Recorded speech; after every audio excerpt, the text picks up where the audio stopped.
Hey, Simply Sugar here with the Evening News Rundown. We're going to cover the White House TikTok account, Radioactive Shrimp, the Smithsonian being too woke, representatives in Texas being held hostage, and more. Lovely, isn't it? Let's get right to it.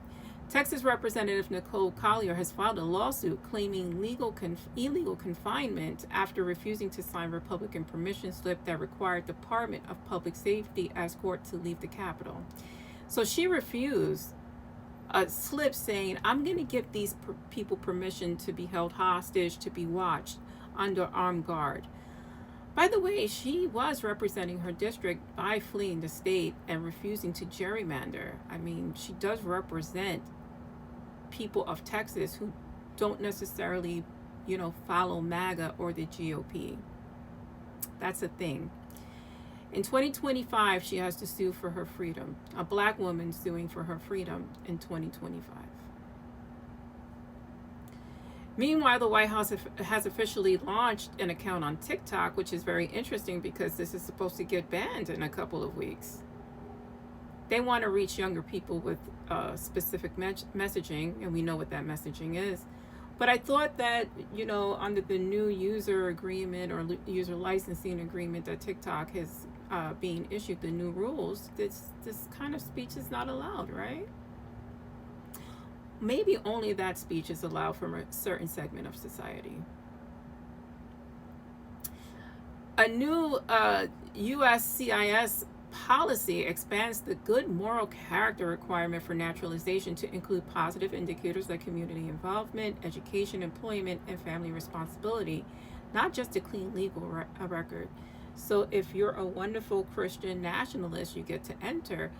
If you want to talk about freedoms from dictatorship and voting rights and women's rights and health rights, then you won't get in, because this is all subjective to the person interviewing. And I'm sure there's going to be rules and regulations on who they can let in and what they want to focus on.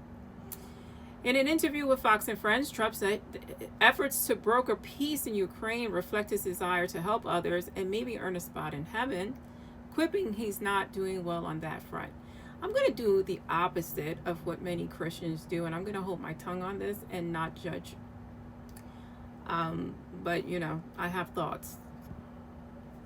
At the same time, he directed lawyers to examine the Smithsonian's exhibit, accusing them of being too focused on slavery and race and not enough on America's brighter future. America has a bright future when we vote to get a new president.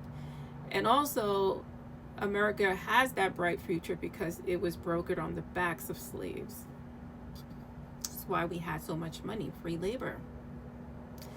The FDA has issued a public health advisory urging consumers not to eat, shell, or serve certain great value frozen raw shrimp sold at Walmart due to possible contamination with cesium-137, a radioactive isotope.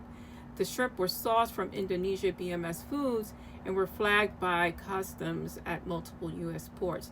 If you bought shrimp, throw it out. Throw it out. I understand we have to conserve money, but at this point, if you don't know where that shrimp came from and you have questions, I would just toss it because, I don't want to be Spider-Man or Spider-Woman, and I'm sure you don't either. I'm Simply Sugar. This is the Evening News Rundown. Let me know your thoughts. Like, follow, and share if you can.